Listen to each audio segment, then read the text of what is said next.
Perfection is the enemy.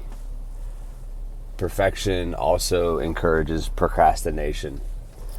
And I know this to be true because so many people that I mentor in business coaching are always delaying on projects because they believe they need to have the most perfect plan, circumstances, and situation. They need to have perfect equipment.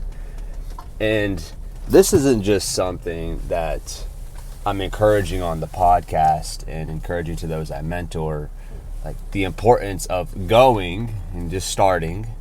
And then on the backside of things, you can be a second half team. I like to think of it a lot like the New England Patriots dynasty. It seemed like they were always losing in the first half. Become the second half, they made the adjustments and they won big. And they also became a dynasty.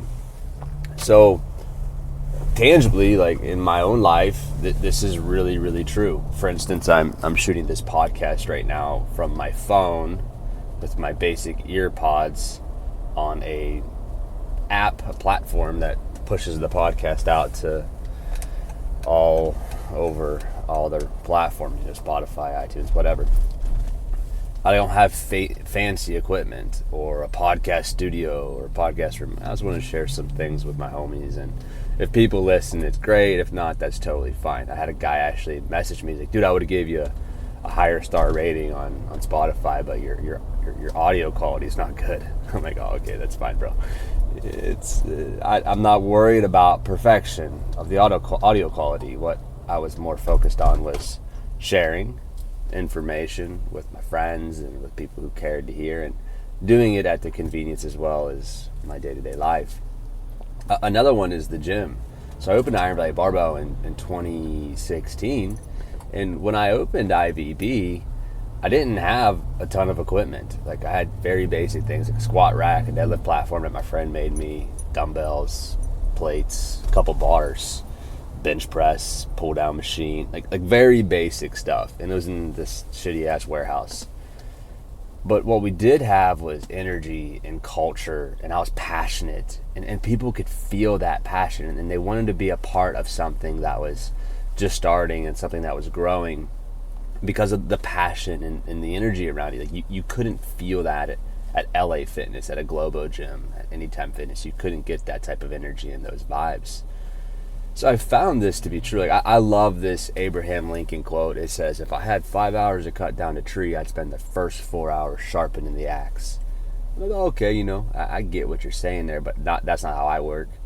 No, if I had 5 hours to chop down a tree, I'd spend the first hour swinging that axe like a mother.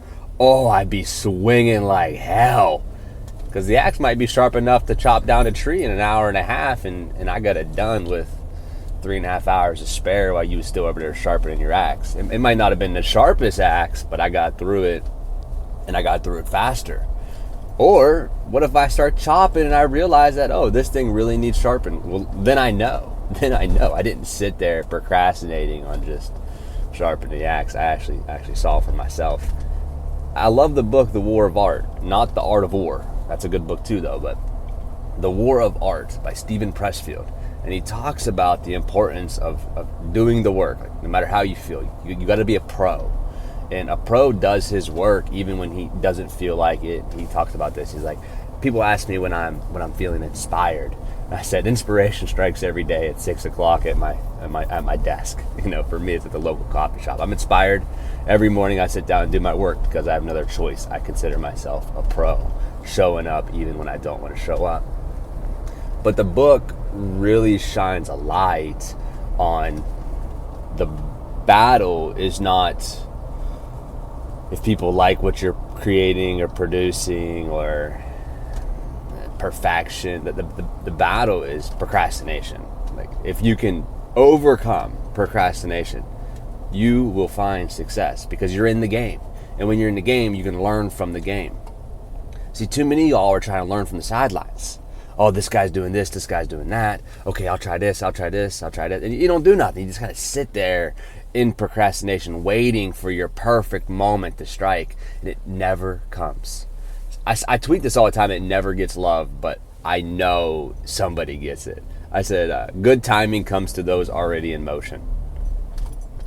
Good timing comes to those who are already in motion. Like, there's going to be things that occur in your development and in your progress that's like, oh man, that was just great timing. But if you were never in motion, if you were never doing the thing, you have not recognized how good of a timing that was. You got to be in the game. You got to be playing the game. You got to get off the sidelines and get into the game. And it doesn't need to be all this. It doesn't need to be, I'm going to have the biggest podcast. I'm going to be Joe Rogan. Like, I don't give a shit. I'm just going to get in the game and see what happens and adjust accordingly. It's not that, oh, I need to have the biggest gym. I need to franchise it. No, I'm just going to get in the game and see what happens. Some of y'all are like, man, I really want to start creating content online, but you're tweeting 2 or 3 times a day. You need to be tweeting 7 to 10 times a day and engaging with people. You got to get in the game. Some of y'all are like, oh, I want to replace my current income with money I make from online or this e-com business, whatever. Dude, just get in the game. Don't worry about replacing your whole income. Just try to make $1,000 a month, and then try to make $2,000 a month, and then $3,000 a month. And then over time, you can work up to replacing your current income. It ain't gotta be all this. It can just be, let me get in the game, let me start practicing, let me start learning from that real world experience. This is true with like competitions, and you can have this great strategy and plan, but then you get in the competition, you start realizing like, oh, I gotta adjust accordingly. I used to amateur box, and we do all this training. I get out there and I'd be training for the wrong guy, and this guy be beating the shit out of me. I had to adjust after the first round. I had to be in the game to know the adjustments. Same thing with running Ironmans and these ultra marathons. You have these plans, but it don't matter. Like when you get into competition, everything changes. You have to adjust to the stimulus and to the adversity that you're met with on competition day. So this is a big encouragement for y'all to get in the game. I want to encourage you to lean in, and whatever you're feeling, like especially the business guys out there who are really feeling like I should be doing something. I want to be sharing more of this. I would encourage you to do it, but without a massive expectation. Like with the podcast, not a massive expectation for millions of people to listen to it. If so, that's great, but I'm just in the game. I'm overcoming and beating procrastination. I'm sending you guys so much love today. Have a good one. Peace.